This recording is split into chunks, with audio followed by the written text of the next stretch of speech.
pledge allegiance to the flag of the United States of America and to the stands one nation under God, indivisible, with liberty and justice for all.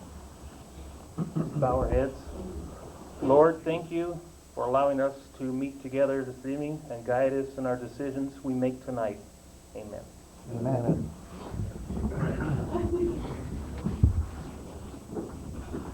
Roll call, please. Present. Present. Present. Present. Communications from staff. Have any? Mayor, and I'll ask the city attorney, I talked to you earlier today about if we need to report out of closed session from the results we have tonight. If you could advise me or help me on that. It's not necessary. If you had an inquiry, it's probably appropriate to respond to that, but Okay. at this point. Thank you. Okay.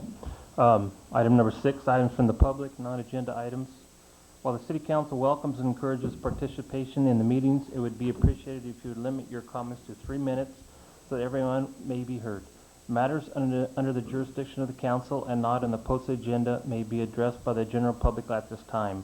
However, California law prohibits the Council from taking action on any matter which is not on the posted agenda unless it is determined to be an emergency by the City Council. Any non-agenda items? Okay. Items from the public, agenda items.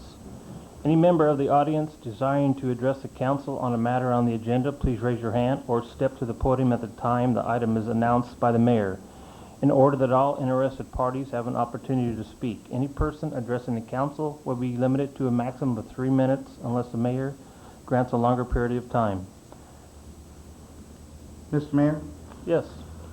for a point of order under regular business on agenda items, by consensus, if there's no objections from my colleagues, I would actually like to move items A, B, and C to the latter half of the regular business agenda. That way we can kind of move forward and process through for those folks that are here. That's a lot of order of business for the council. So that would be A, B, and C, and they would just fall to the lower half. Move A, B, and C to the last items. Yes. Can I just comment quickly? I will mention that's all right, I suppose. We do have one member, our police chief, who I had asked to be here for item C. He is scheduled for training early tomorrow morning and was leaving tonight as quickly as he could get away from here. I asked him to stay for that item. This includes that 13-minute video, doesn't it? That's correct. We could wait and hold the 13-minute video at the end if you would like to. I don't need him here for that, but I would like him here for it. But he will stay if you'd like to put that till He's the nodding end. his head. That sounds like an agreement. I think we'll be able to proceed through the agenda items without much delay. We can bring that one up first. How about if we do that? And then move A and B down? Move A and B down and Move C to the beginning? move C, Right behind J. Is that what you want to do? yes, right behind J. Exactly. Is that okay with everybody else? Mm-hmm. That's accommodating a little.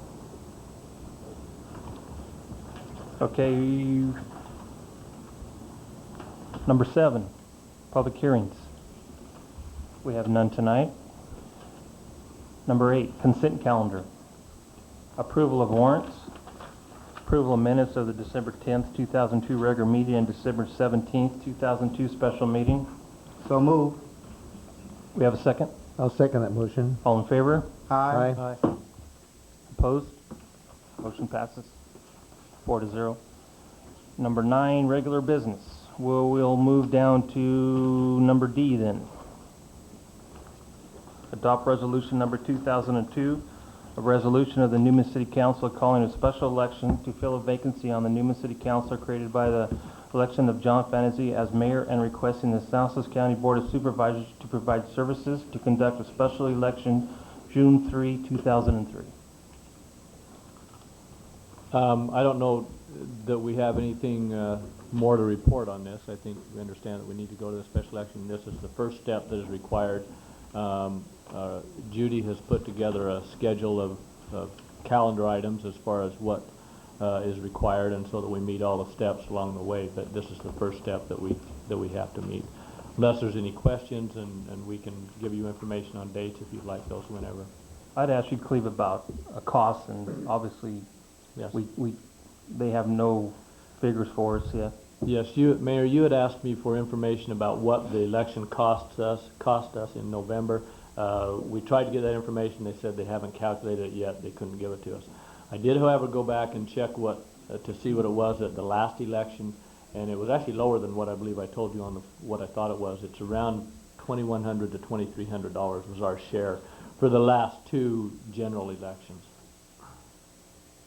So in other words, we haven't been billed yet for this last November. No, we have not. And just so that my colleagues are aware, I did pose a question about the general election that's held in March, but subsequently there wasn't enough time allotted to prepare for that particular Has to be election. 88 days, I believe. Yeah. Is that what it was? Correct. Yeah. This resolution that we're doing tonight would have to be filed 88 days prior to the election, so a minimum of 88 days. Any other discussion?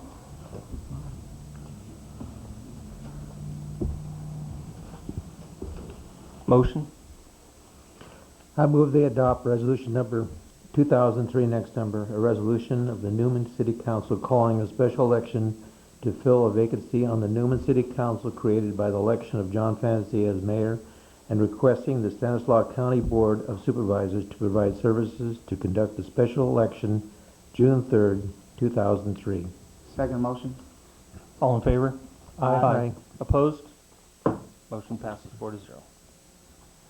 9E, appoint Sarah Perry as Youth Commissioner to the Parks and Recreation Commission. Mayor and Council, as you know, we've had this position designated for quite some time. Since I've been here, we actually had one person, I believe, that was appointed. That person, due to some medical problems and some other reasons, actually was never ever able to attend a meeting. This time, Sarah Perry has turned in an application, is interested in serving on the commission, and therefore we're recommending that that be filled. I brought up a couple of issues in the report. The fact that our ordinance does say that the person will be a senior at Orostimba High School. She is currently a senior. However, by the end of this year, she will be graduating, and I don't know. My assumption was that she was interested in serving through the end of this school year, and then we would attempt to get someone else to serve immediately following that. So essentially this would be for approximately 5 or 6 months that we would have Sarah here to serve. But based on that, we would still recommend that it'll be good to have someone in that position to work with the Recreation Commission. I agree. We have some direction? Well, I was wondering maybe if Sarah wanted to say something, since she also doubles as our Miss Newman.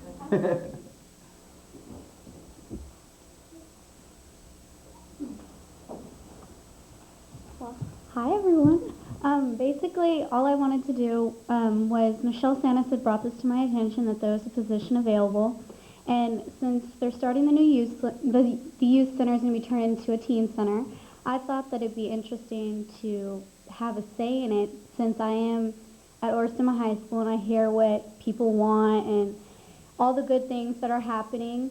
I just felt that if I gain this position, I will be able to allow people from our high school as well as the junior high to get the word out about what they want, all their wants, their needs, and this will allow us to better our community with the youth, and it also gives me an opportunity to get out there and help the community. So that's basically why I applied for the position. So if you guys have any questions and concerns, I'd be more than willing to answer them for you.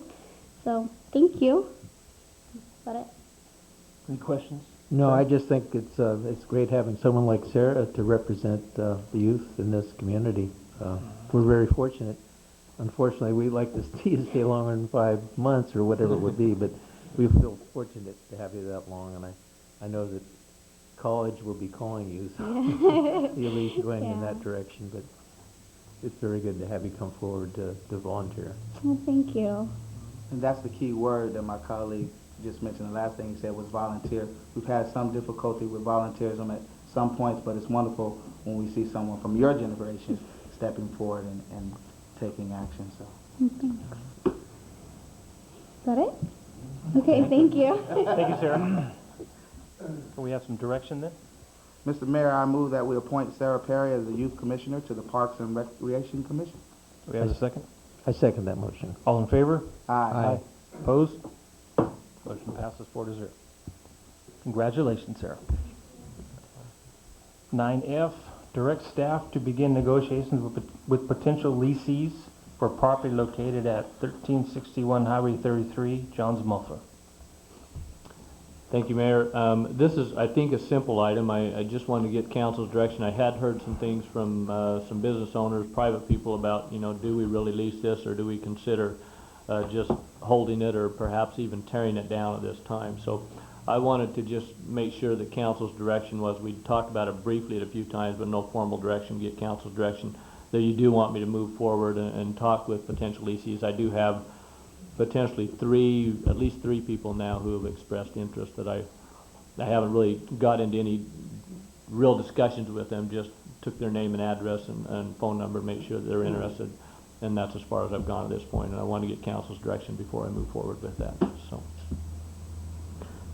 Cleve, I was just wondering, because this could be a sensitive area as far as whoever moved in there, could we possibly have that reviewed by architectural committee?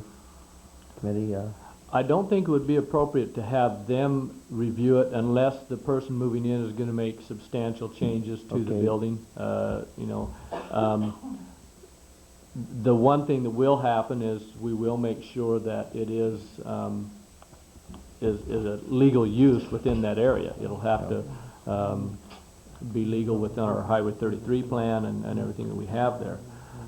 So we will make sure that they conform that way. But unless they make changes to the building, I don't know that really architectural review would have any jurisdiction I'm just over concerned that, that anything that they might put out there that would, be offensive to other Right. businesses in the area. Right. And that will be regulated through our zoning, and we'll make sure that that's watched, and they'll have to present to us a plan of what they are going to do there. Yeah, and because I so just we hate will to see do that area junked up, Sure. Sure. That's all I have. Any other comments? I guess my only comment is, in hearing your staff report, you're looking at least for 1 year. And I know this presupposes when we may get funding or move forward for our plaza project. I would like to ask staff, particularly with the report that we have from the engineering group, how far out are we on the actual plaza report from them? Is that We'll be holding our first meeting with the committee on the 22nd. I've just set that up with RRM Design Group. And that will be the streetscape committee and staff will be meeting with them at that time. I'm guessing I looked at their time frame the other day. I remember, if I recall right, we're about a good 3 to 4 months away from that being done. Okay, so at least 3 to 4 Before months it would probably come back to council. before for- RRM comes back with a report. Right. I mean, we'll have some draft reports, interim reports, some ideas in between, but Yeah. before we get to a stage that we would probably bring it back to the city council. I'm not opposed to leasing it because I think it would be good if we were able to garnish some income Sure. from the property as it sits, because we're paying on it currently, and I think it's a viable source. However, the year would be about the extent that we could possibly agree to because of the impending project. We hopefully get some kind of funding for it at some point. That was my only comment. I would agree, Tim, that, we might as well, if it's going to be at least a year, we might as well get a few dollars off of it. But yeah, only make a year's lease. Well, that's why I put it, I think it may be difficult to get somebody to go in there if we did less than that, but I think that perhaps we can, if we guarantee at least a year, that we can find someone, as long as that, and that will be that's why I brought up to Councilmember Martin. I doubt that they would do any, or, very many improvements to the building, given that they may only have a year to be in the building, so. That would also just be my only concern. Granted, it's going to be a few months or so until we have something going, so obviously income would be fine, but I just think that we need to be a little conscious of that when we purchase property, whether or not, you know, if we're really gonna be able to make it available or if we're not going to, because, I mean, we're gonna keep shelling out a lot of money for property that, you know, the original intent was a plaza. And, you know, I would just like to see it done sooner than later. Obviously, we know what's going on everywhere else, but that would be my only concern, just that I would like to see How that. about if we place a contingency on staff in terms of negotiating at least 45 days?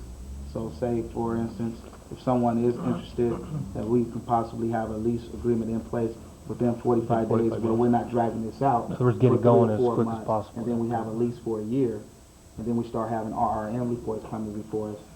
So let's put a contingency of roughly 45 days. And one thing further, I would say, if as far as the amount that it's leased for, and that would be dealt with by staff. If we can get it somewhere agreeable to what we're paying on the property, or to offset that to a great extent. Okay. Well, I will look at what the market rate is, because I did have one call from a person who was concerned. He said that, you know, if it's an auto mechanic type business that comes into the building, they want to make sure that they're, you know, charged market rate, because that's what our other businesses are having to pay. That's fair. And that we were not subsidizing their business at the expense of the other businesses that might be offering that service. So we will take that into consideration when we set that rate. I've been working on that with some realtors and some other people on what the market rate might be for that building. So Sounds good. Are you going to bring that back to us in report form? Or the negotiated lease, or yeah, once you come. yeah, I wouldn't. You'll have to approve the lease, because that'll be a contract. You'll have to do that. I don't have the authority to do that. Right, and that's so. what I figured. So at some Yes. point we'll get a report on it. Yeah, so what, I will either bring back the lease within 45 days, or I will bring back a report saying I have not been able to reach an agreement on the lease, and give you the opportunity to give me further direction at that time. Okay. Sounds like a plan. Do we have some direction? I think we've given them.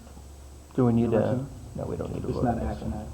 I understand the direction. That's, as long as you're all in agreement in that. That's fine. Okay. Number 9G, authorize city manager to sign authorization letter approving contract change with RRM Design Group for a total cost increase of $2,340. Okay. I think I've explained this in the report, but one of the items, the first item, is regarding the boundary survey, which when we sat down and had our initial meeting, both the surveyor and RRM recommended that we do this in order to tie it in with other things that were going on out there, rather than the original plan, which was simply to do an existing condition survey, which would show where each item is. We do the boundary survey that will allow us to tie it in as we proceed forward, and it'll be an official survey that will be recorded with that done, and will assist us with any projects that might come up in the future. I made the decision at that time, because they had to have an answer on that. I made the decision and asked them to go ahead and do the boundary survey. Otherwise, they would have been out before I had a chance to bring it to the city council. So, so that item I have actually already approved. I told them to go ahead and do that.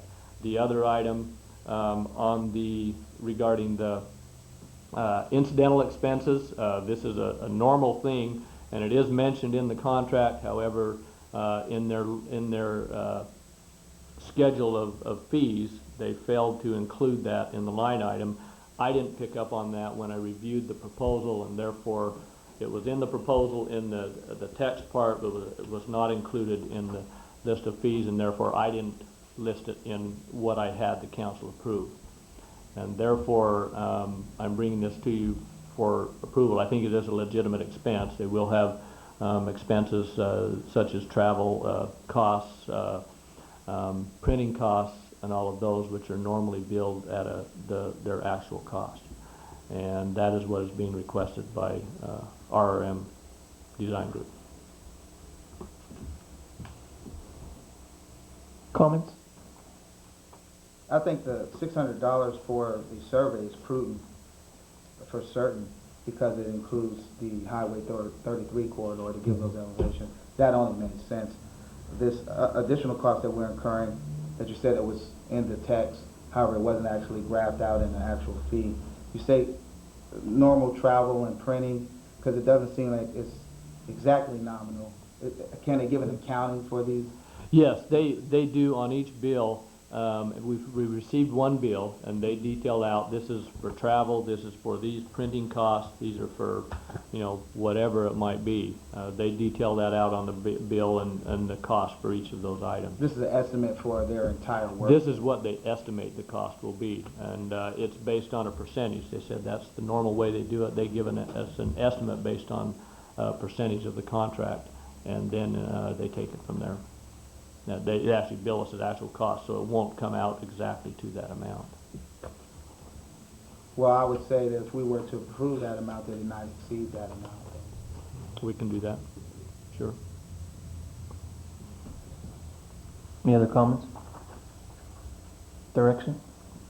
Yes, Mr. Mayor, I move that we authorize the city manager to sign an authorized letter approving contract change with R&M Design Group for the total cost not to exceed $2,430. Do we have a second? Second. All in favor? Aye. Opposed? Motion passes 4-0. 9H, authorize city staff to accept proposal to clean Miller Ditch for $1,750 and to request cost-sharing participation of ditch cleaning from CCID. Bernie? Yes, good evening, Mr. Mayor, council members. As stated in the city manager's report, we received a cost estimate from Stalmar Equipment to clean out our outfall ditch or stormwater. The portion that we're recommending is from Canal School Road east to the Dunkley-Lucas property line. We also received other cost estimates for other portions of the Miller Ditch cleaning. The second one that's quoted in the second paragraph is the portion that runs parallel to Canal School Road south to Brazel Road. That portion comes to a total of $1,950.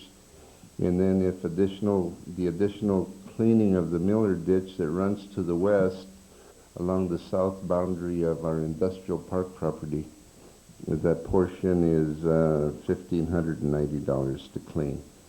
But staff is only recommending that we clean the portion from Canal School Road east to the fence line of the Lucas Dunkley property, and that we approach CCID and ask that they share in the costs. Any questions I may? I met with Dave Varnell today from CCID. He is his official title is North Maintenance Superintendent. He takes care of all the north area here. And we looked at all three ditches, and their opinion is that really none of them need to be cleaned. And I have a tendency to agree with them because they're really not that bad. At the beginning, they're the one that goes from Canal School to the Lucas Dunkley Ranch. It's plenty deep. It's just got a few little toolies here and there. So if we did clean one, we could clean that one. The one that goes parallel from Canal School to Brazo is mainly just toolies. There's a lot of toolies there. He suggested if we could burn it. I don't know if the city, do we have a burn permit, Ernie? No, and that is in our property. And that's in Merced so, County anyway, yes, huh? Right. That's what he would suggest, and that one really doesn't get a whole lot of water compared to, the section that starts at Canal School and heads to the Lucas Dunkley Ranch. And the third one here, the Miller Ditch from Canal School to Highway 33, that one really is pretty good shape too, really. There's not that much water that goes through that one, so that's, what their position is. So if we approve what staff is recommending, I don't think we're going to get any help from CCID on cost sharing. Well, just based on that assessment, because I've gone out there to look at those dishes too, and I saw the outgrowth of the tulies, but I didn't see anything really encumbering the water. No. Based on your assessment, because you just did that one today, Mm-hmm. do you think this is really, I think this is part of what Councilmember Marquez mentioned about the maintenance program of it. Maybe we can come down the line of doing some additional maintenance if this really isn't necessary? I tend to agree with you because I took a look at the ditch today, and the tules and the bulrush that is in there has gone dormant. So it's all kind of shriveled up.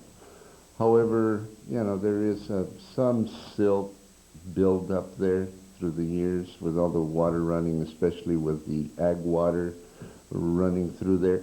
So some of the cleaning would do it some good. At the beginning, maybe At the right beginning, right. The cost of $1,750 is on the rather really high side. I don't believe that it would take the 12 hours to do all that cleaning. I think that machine would just zip right through there.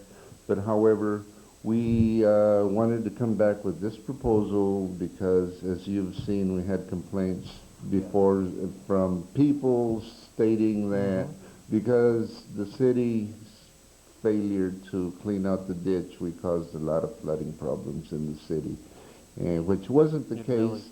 I just felt that if we did clean it, it would do some good and it would remove all doubt that that's what would cause any further flooding of Right. I would any agree with you, portions Ernie. of the city. I would agree with you at the beginning there. It wouldn't hurt to clean that one, since everything congregates right there from all the other three angles, and go from there.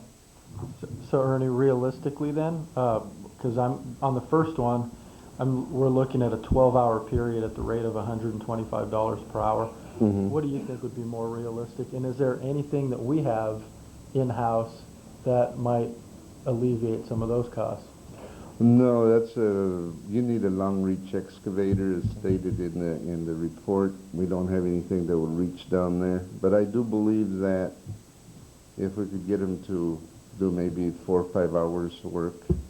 I was thinking cutting this in half to 6 hours. Yes. A maximum of 6 hours, and if you can get it under that, to clean out the area that was alluded to. Yes, I think that would that's work. a reasonable proposal. I think so. Bob? Sounds good to me, Ernie. Go for it. Okay. So we're looking at just the first one. We're not going to do the second and the third one, correct? No, just No. the very Okay. first one. We have some direction then, if there's no more questions for Ernie. Mr. Mayor, I move that we authorize staff to accept the proposal to clean the ditch and request, well, I guess it's a new issue to request cost sharing from CCID, but request it anyway. We can And try. let's limit it to a maximum of a 6-hour cost. I'll second that motion. All in favor? Aye. Opposed? Motion passes 4-0. 9I, review of Highway 33 plan.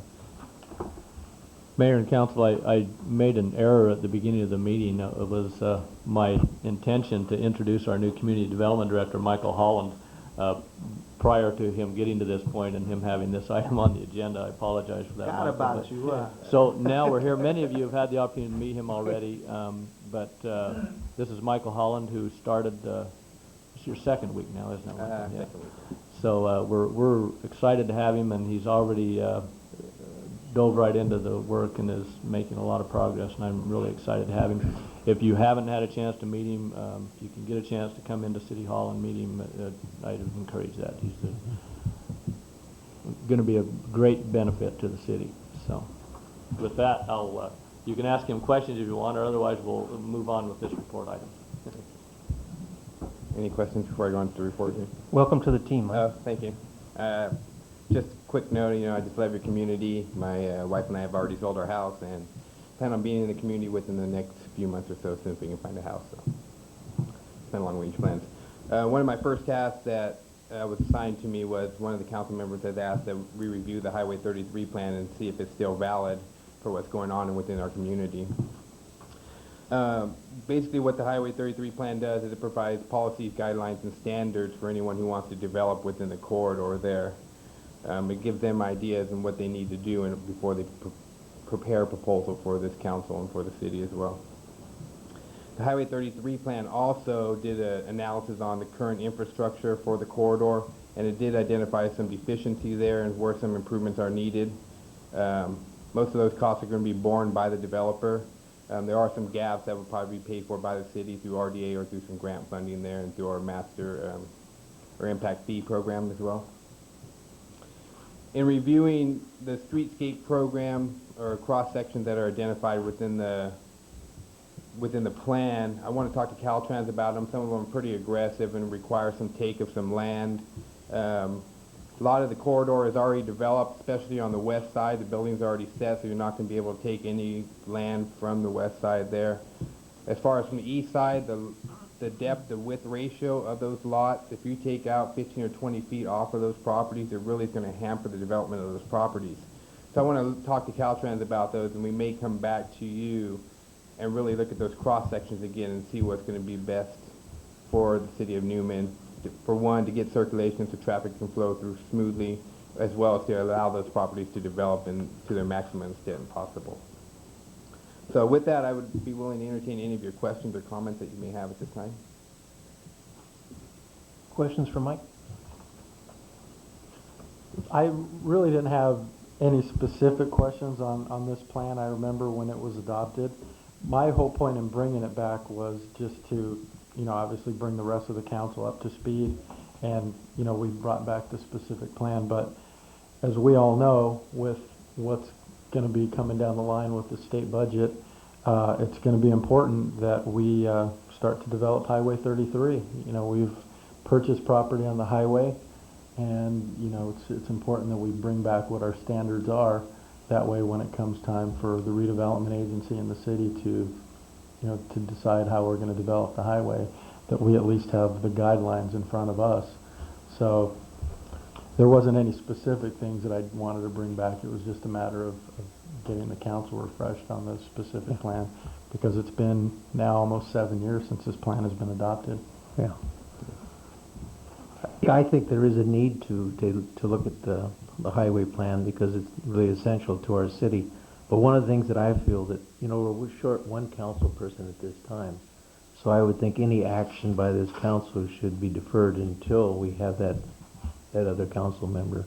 But there's no reason why we can't continue to review the plan, because it's pretty well established already the direction we're going. But I would recommend that the council, before they take any action, that we have a full council.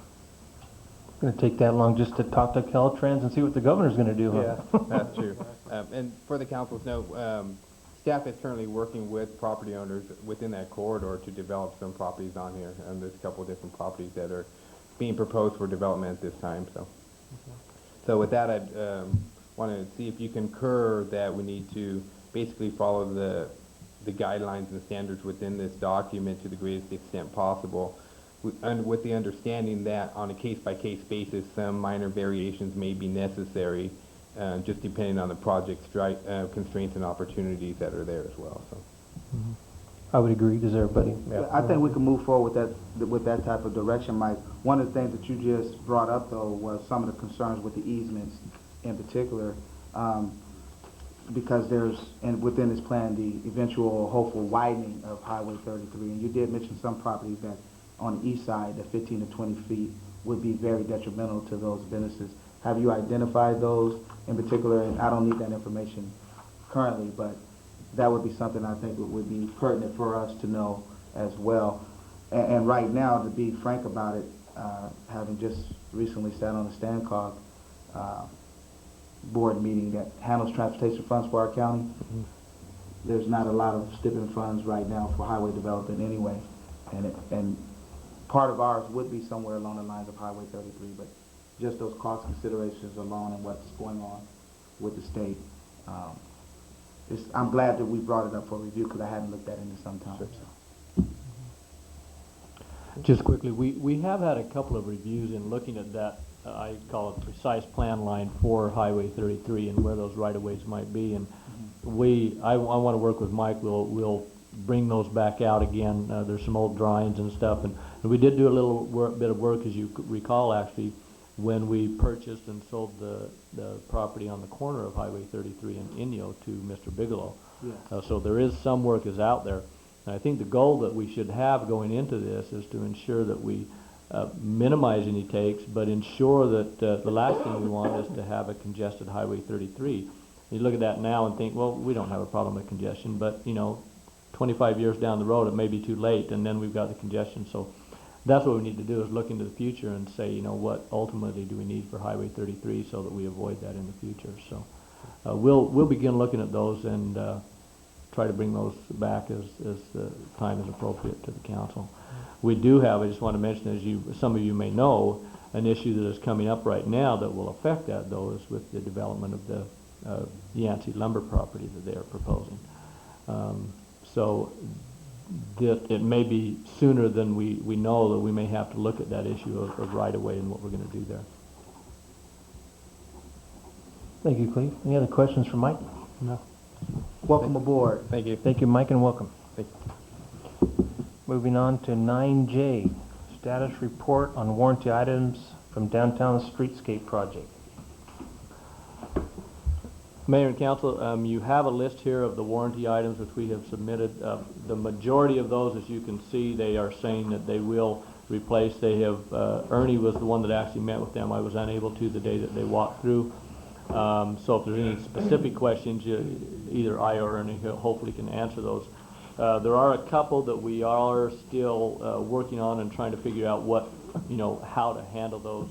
Probably the major one is the intersection at Main Street and Fresno, which there have been some concerns on. I think some of those have been addressed a little bit with some of the work that was done.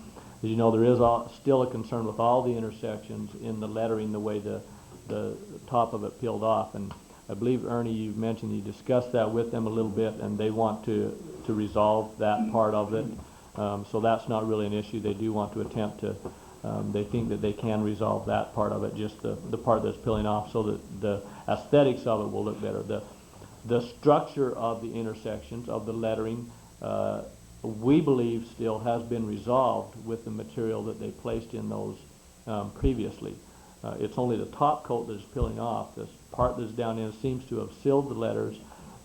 There doesn't appear that water is getting down underneath that would cause further damage, and it appears that that problem is resolved.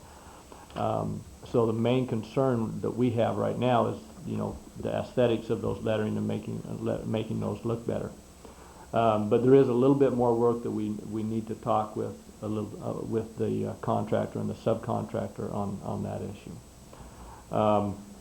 With that, like I mentioned, most of the items were pretty much there. There were only a couple of them that they disagreed with that were not due to workmanship or faulty materials or anything, and that they felt that was not their responsibility. I believe, Ernie, on those that they brought up, you pretty much agreed with those on the concrete workmanship items, that they were not workmanship items, and that therefore they were not warranty items. And I'm specifically looking at number 7 and number 4, I believe, were two items that were brought up. Yes, that's correct. Ray Little and I met with the concrete contractors and a representative from D.H. Williams, Jerry Salgado, and we went through each item one by one. The number 4, number 7, those are hairline cracks that they, it's arguable, and they're claiming it's not workmanship. Most of these other ones, they said, yeah, sure, we'll be back, we'll fix them. The one, of course, that's of major concern is number 17, which is the intersection of Fresno and Main Street. South crosswalk, serious cracking. And they want to go into further discussion on that. Most of the claim that what they're basing the claiming that it's not their responsibility is because of the way the stamped concrete was placed, and you didn't have any cold joints or any place for concrete expansion for a score line to follow, especially from the letters. So I pointed out, well, why aren't the other ones as seriously cracking as these here? Again, he said, well, he didn't know, but then he also mentioned the fact that we had allowed the parade to go through over that section of that intersection. So they did say that they would sit down and have further discussion and talk. So that's where that's at this time. They stated that they would be coming in and finishing all these warranty items within a 30-day period. And so as soon as they come into town, we're going to sit down Ernie, I have just one question, number 7. It actually looked like to me that they actually tried to patch that a little bit. Is that what, the one by the bank there? Because you can see it's a little bit different color. They did. The electrical box you saw the Yeah. location. There's no score marks going Right. to any of the edges on it. So it started cracking because of the expansion, especially in the heat and the cold.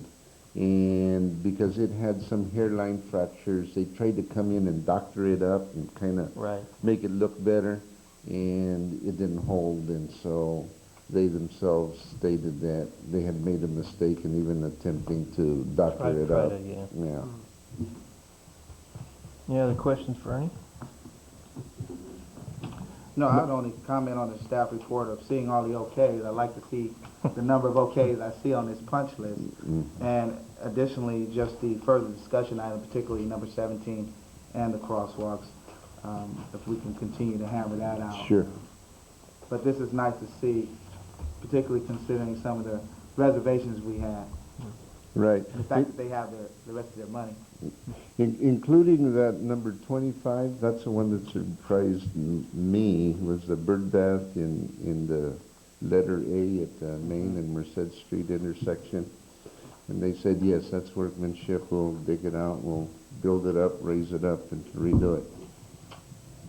How about the bollards? What do you have any sense of what they're going to do? They're going to replace them or the lenses or? Don't know. I didn't discuss this with Jerry at length at all. However, we do mean to get together with Jamie from Rivera Electric and sit down and discuss this issue and find out what's happening with those. But I was correct in one aspect. Jerry was D.H. Williams' representative. Yes. He didn't come back. Yes. Oh, yes. He sent representation. That's right. I just want to mention quickly, because it keeps coming up, this issue on the parade going through, and that's what caused. I wanted to note that the main crosswalk that is damaged in that intersection is the south crosswalk. The parade actually turned at that intersection Yes. and Right. did not cross the south crosswalk. That's correct. So Very I good think point. we need to make some clarification that I don't believe, I mean, my other contention has been all along that it was not us that made that decision. It was the contractor that said, no problem, the parade can go through there. It is well set up and there won't be a problem. But besides that, the fact that the intersection, the crosswalk that is the problem is the one that the parade did not go across, so. Maybe we should have gone straight. Maybe it would have been all right. Maybe so. Any other questions, Ernie? No, thank you, Ernie. Thank you, Thank you, Ernie. Okay, moving on back. We'll go back to 9C then. Sounds right. Review Council Member Procedures Handbook. Seconds to get back to.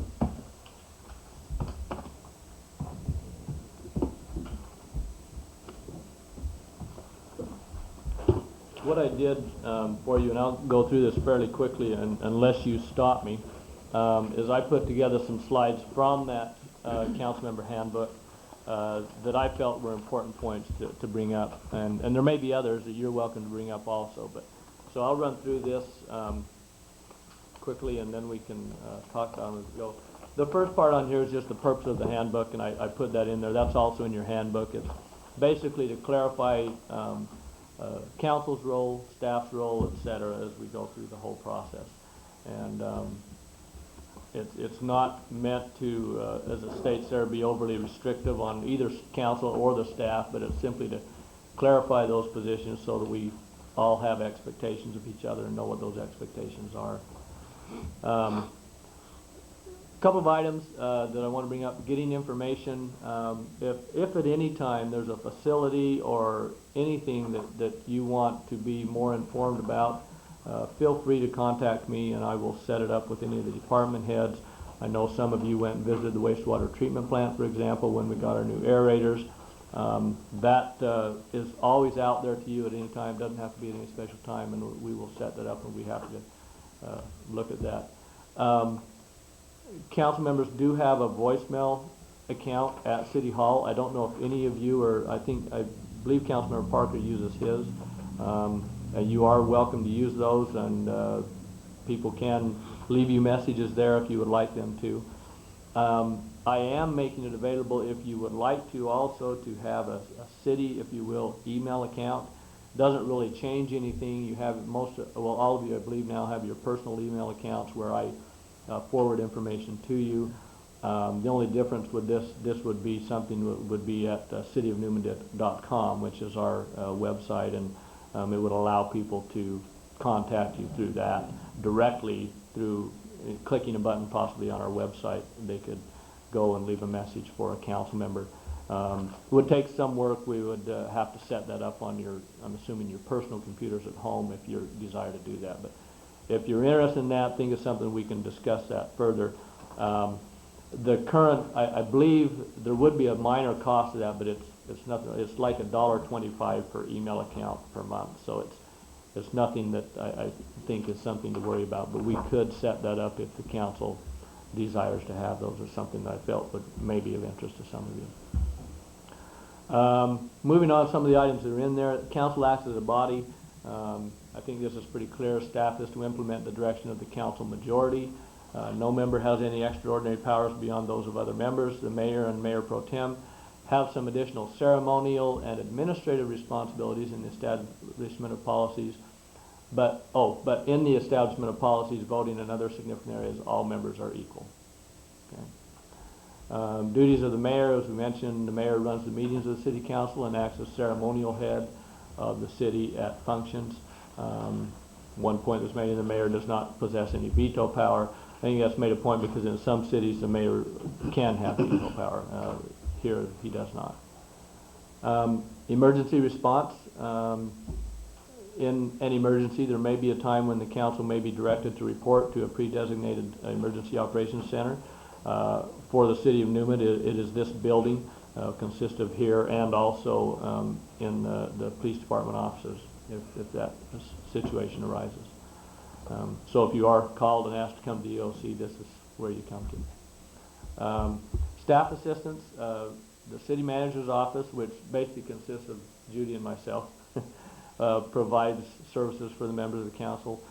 We do ask that you be sensitive to the workload of both of us and others that you may talk to in the office, that because the individuals, including Judy and myself, may have other priorities that we may be working on at that time, and so we do sometimes need to prioritize those items.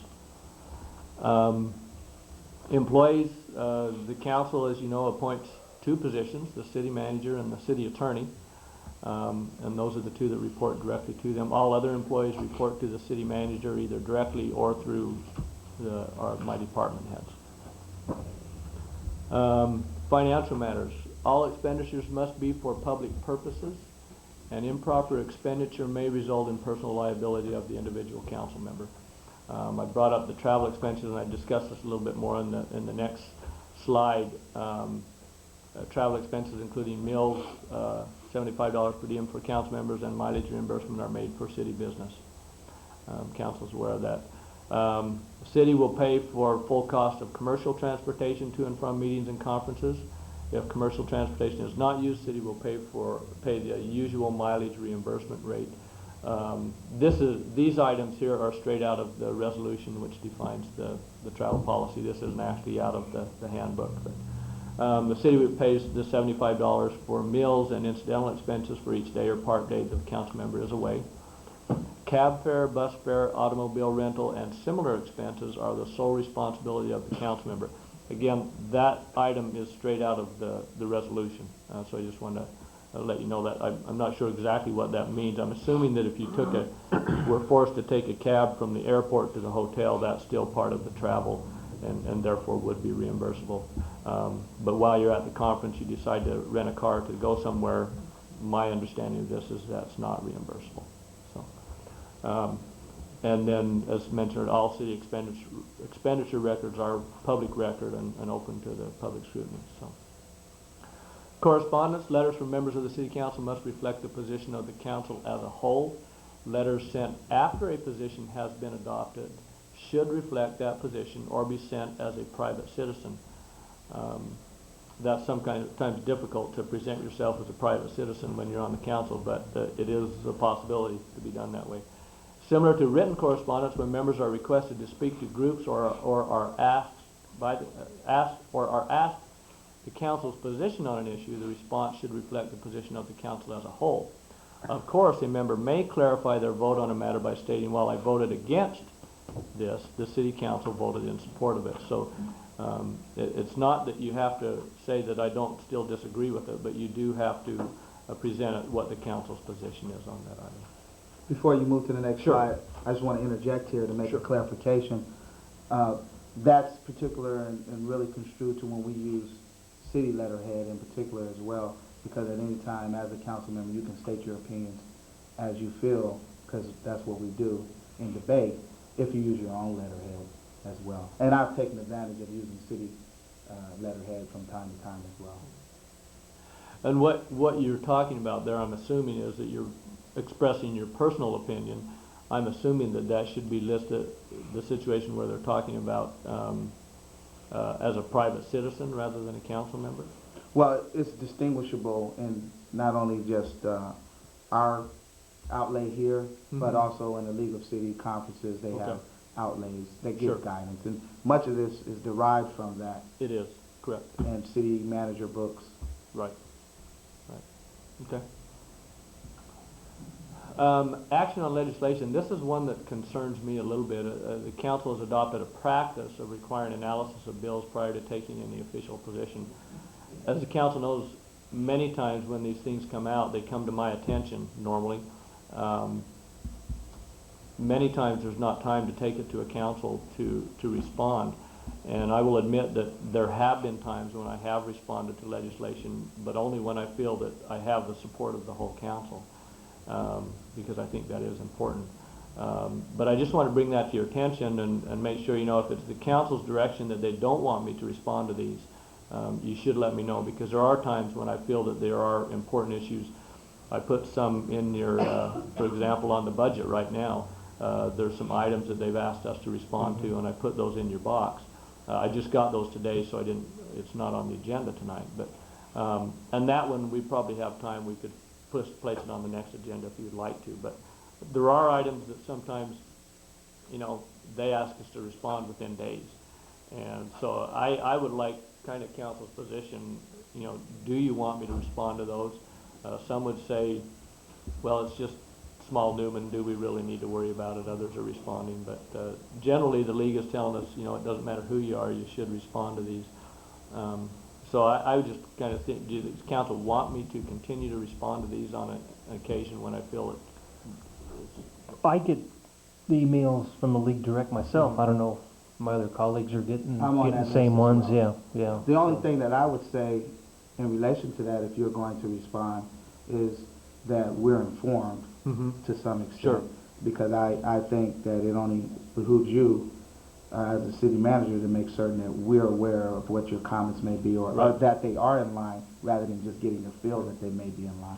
It's my understanding, though, I would have to go ahead and do that and then inform you, because if I sent an email asking your opinion Then on that it, might then be that violate the would be Brown Act. violating the Right, Brown and I Act. Is that understand correct? that. Yes. Yeah. But just inform us before you actually may do it. Well, I'd have to inform you at the time I am doing it. Yeah. I would have to go ahead and do it if I feel it's Anything before important. It could be And basically, construed of you the would Brown have Act, to come which- back and yeah, which is slap a my real hand later, stickler. but because Yeah, let us know that you said something. Yeah, okay. Just let us know what you Rather do. than we see it in the paper and say, oh, that's interesting. Yeah, you mentioned the emails you get. Sometimes these come through as urgent faxes Yeah. too on a daily basis, Okay. and so that they may not come as an email. Also, a lot of them, in fact, that I get. And just because you mentioned that was outlined just recently in the conference that John and I attended. I attended a particular session on ethics, and it spoke of, in particular, violating the Brown Act, where if we started giving opinions, even through email, if there's 3 or more of us, that is a quorum, and that can be looked at as a violation of the Brown Act. So Correct. our means of communication these days are real sticky when it comes to us as a council making those decisions. So. Okay. The other item I put there, there are restrictions regarding what action a city council or individual members may take on local ballot measures, and I don't think we need to go into that, but just another item that we need to be aware of. Conflicts and liability, state conflict law is complex. Consultation with legal counsel is encouraged. And I put on here new legislation. I asked our city attorney if, I think most of you are aware of it, but if he would just take a minute to talk about the new guidelines that have come out regarding that, so. Well, let me first, I think most of you know that my advice can't immunize you from somebody trying to do something later, but it is excellent evidence that you tried to avoid a conflict. I just have to say that for the record. Clearly says it all right now. It's even more complex than it was before, so please let me know as soon as possible what the issue is, especially on the financial. It became more complex over the last 2 years. Now, Tom, if there's a conflict, we have to leave the room? Is that what's the new law just That's came probably out? the biggest, and it came up for the first time for me last week, and you have to declare what the conflict is, which you didn't necessarily have to do before. Right. Then you also have to not just pull back from the dais or go sit out in the audience, but you need to leave the room. Mm-hmm. So, It was quite thick. I attended that particular session because of all the changes, Mm-hmm. and the packet that they had given us was quite thick. I just wanted to mention quickly on that issue, some jurisdictions, and Tom, you may have seen this too, actually put on the beginning of the agenda an area where you can state a conflict of interest with an item at that time, so that when we get to that item, it's understood. You just get up and leave the room, and there's no, so that's declared at the beginning of the meeting. Judy brought that up to me, that we've both seen that on some agendas. Wanted to pose that as a question. Is it something the council would like us to consider doing on our agenda? That would be fine with me. I think it's a good idea. That way, the meeting doesn't have to be interrupted. That person could just step down, and we'll all know the reason. Everybody will understand. Okay. I think it's a good idea too. It makes everybody, when you get the agenda, you think about, do I maybe have, and everybody's been very Do good I have a about, conflict anywhere else on there? Okay. We'll add that to our agenda for the future. Let's see, final item I have on this one, advice provided to members of the council or commissions regarding potential conflicts of interest are public information and should be circulated to all members of the city council. And I think you have that practice, Tom, but I think I would encourage you to do that pretty much on all items when it's requested of opinion of the city attorney. I think it should be distributed to all city council members. But yeah, sometimes it's like the legislative alerts, God, I just realized I have this source of income from somebody that's on the agenda. We do it over the phone, and that's right. That's how we do it. But if that's the council's pleasure, we'll provide written correspondence as well. Does it Everybody necessitate think- it being written? It could just be verbalized, is what you're saying? Restate that? Yeah, it could be. The problem with that I saw with the verbal is it may only go to the one council member, may not have the opportunity. You could bring it up at the next You meeting, could bring it up guess. at, yeah. So for us to best be informed, all of us will receive a correspondence? Is that what you're saying? What I'm saying is when the city attorney provides correspondence, whether it be verbal or written initially, that it should be noted and provided to all council members Okay. at that time. And it doesn't have to be a detailed analysis No. of somebody's particular Just a little conflict, synopsis. just that Whatever the it conflict, happens. there is a connection. Sure. So we'll do that. That's agreeable to me. That's fine. Okay. Council staff relations, we touched on this a little bit earlier on, but council should avoid situations that can result in city staff being directed intentionally or unintentionally by one or more members of the city council. I just want to mention that and hopefully you don't take this out on a staff member, because I have directed them, if they are asked to do something by a city council member, that they should present the little green forms that I have to the council member and ask them to take it to the city manager. So, I don't think that's necessary, but when they gonna hold up a sign? well, no, But I follow there is a the- little green I form follow. that's for council requests. Oh, I follow. That's what I'm Okay. referring to. Okay, I thought I've been a little confused. I think that Department heads have copies of those, and that's what I'm referring to, is rather than you direct them to Make do it an something, it information. should go through the city manager. And that form allows them to do that. And Like I say, I would encourage you to not put the staff in an uncomfortable position if you can avoid it, where they feel like they have to tell you no, because I know that they don't like doing that.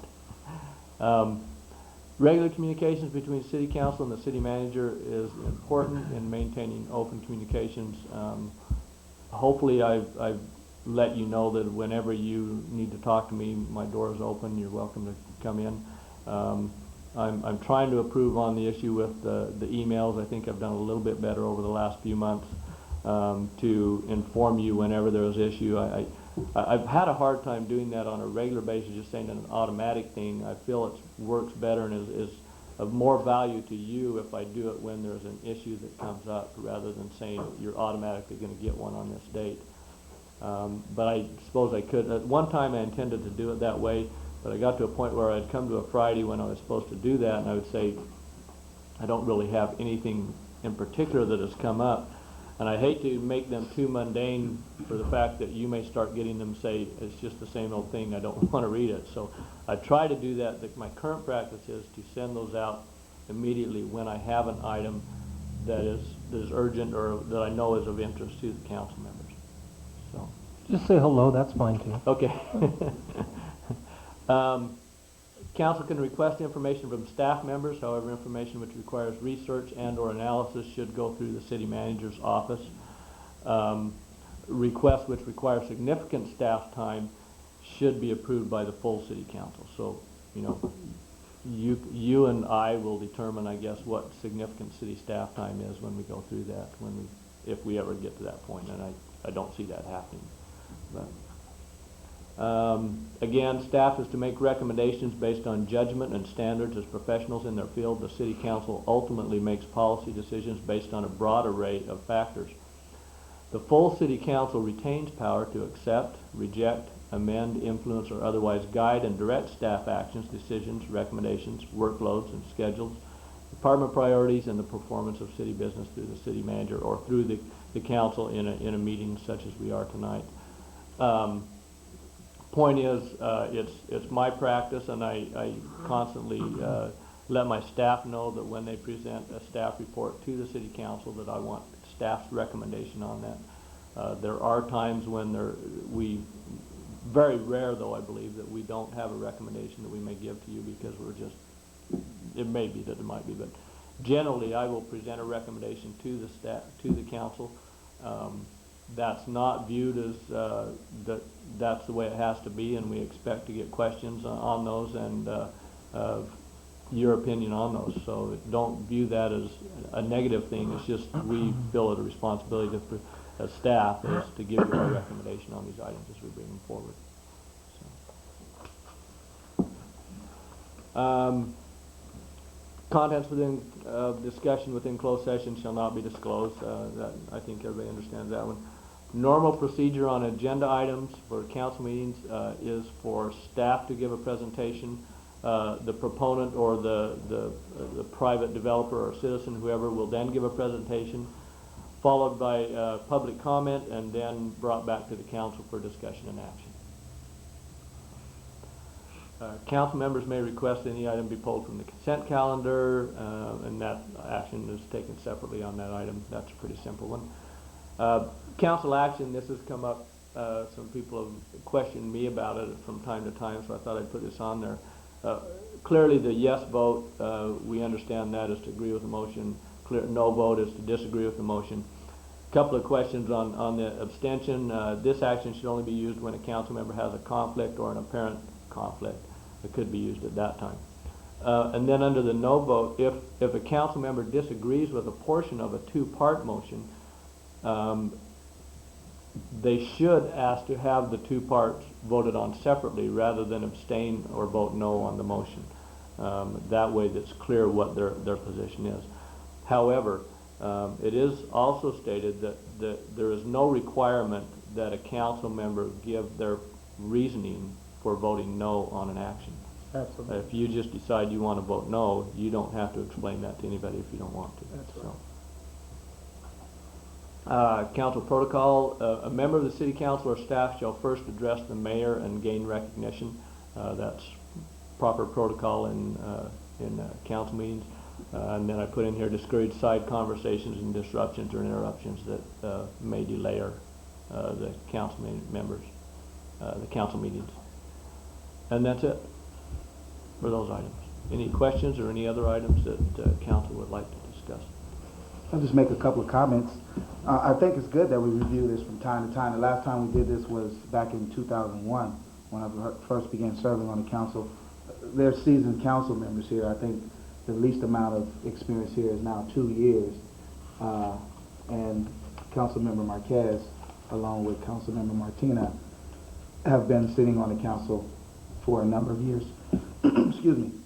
I just wanted to make reference for my colleagues as well as the city manager's report to sometimes review our municipal code, which is something that I do from time to time, and I know we may reference from time to time, but particularly Chapter 5 and Chapter 6, because many of the things that are alluded to in the handbook are specifically outlined in the municipal code, which is set by policy and direction of the council. Ultimately, we bear the burden of the decisions we make, and he carries them out in a fashion of working as the CEO of running the town. I definitely want to commend the city manager for bringing this up for review, because I think it's important that we look at things from a perspective of where we make our decisions. We make our decisions on the second and fourth Tuesday of each month, and with that, our expectations are that those things will be carried out with the city manager's office. And I think that those lines of communication are important. Hopefully, I would think that you would have an open door to all your council members. I don't think we'd be able to run an efficient city if there were some kind of dismay in our lines of communication. So, with that said, I think that it was good to review that in report form. Just quickly, there are several other things that are actually in this handbook also. I would encourage you to take a look at those. And if you have a question about, voting or anything at various times, turn to that, because it is very informative. I don't really take credit for it. I took parts of it from several places.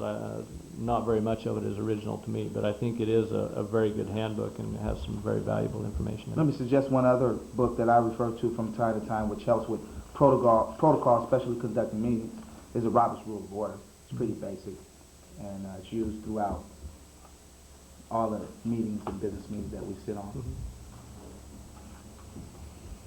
Is that it, Cleaver? That's it, unless there's any other questions. Were you going to show that video you said? I have that available if you would like me to show that next. What is the video consisting of? It's on ethics for elected officials. I just went through a 13 2-hour minutes, course. 13-minute video. I just went through a 2-hour course. No popcorn? I didn't bring the popcorn, I apologize. But since you mentioned that specifically about ethics, there's been a number of cities that have adopted a resolution kind of outlining the ethics, setting the tone at the council level for their town. I think that's something that we may want to look into with some of our strategic planning, as setting a tone for the ethics in our town. That's something that's come about. Someone was recently given an award, I think with Santa Clara County, but it's something that has been discussed on the league level of all the cities in California.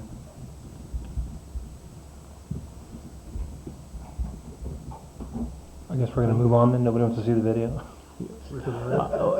If you don't want to, that's fine. I Have think it it's ready a to pass go. on the video. Okay. Bob, you want to see it? Yeah, no.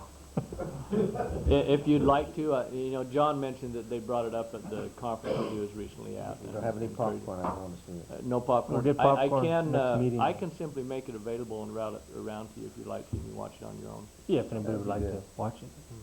Okay. Their own popcorn. I got popcorn. Okay, moving on to item number 9A. Election of Mayor Pro Tem.